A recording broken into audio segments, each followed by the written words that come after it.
All right. And we often talk about, kind of herd mentality, as it were, but also, obviously, naturally, everything starts with me and myself.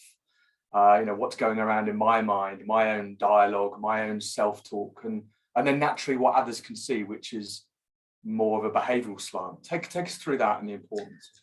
Okay, yeah. So I think this comes back to this idea of what alignment in an organization is. And when we look at the brain, there are different functions of the brain. There are different systems that work. There's systems that we can more define, and there are systems that happen because this is how we've always done it.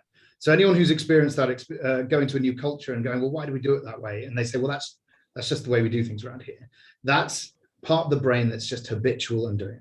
So when we look at organizations or cultures that are fully aligned, there are typically 4 elements that we see that are in alignment, okay?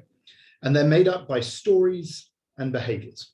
And so if we look at a fully aligned organization, it has a collective story, who we are, who we've been, where we aspire to go, and the kind of the values. And if you think about cultures or tribes in the past, they had a very clear identity, who they were, what they did, and how they were going to achieve success in the future. The second part of that is that each individual in that group needs to see their own story culminating in the group story. So if I want to achieve certain things, my ability to achieve my story has to be present in the group story. So I have to be able to align my aspirations, my goals, my individual drivers to the group's drivers. When we see those two connected, when we see people who can see that their story is possible in the group story, then we have a huge motivator to continue to drive between those two things.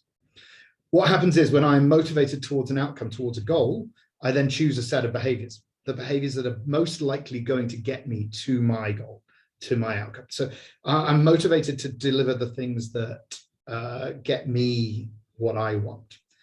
But I'm also driven to make sure that I fit in. Matt Lieberman, who's a social psychologist, a social neuroscientist, says that he believes our brain actually developed as a human brain because of our ability to understand what impact it had on others. So my behavior is in comparison to other people's behaviors. So my desire to fit in, my desire to meet with others, to behave how others do, creates this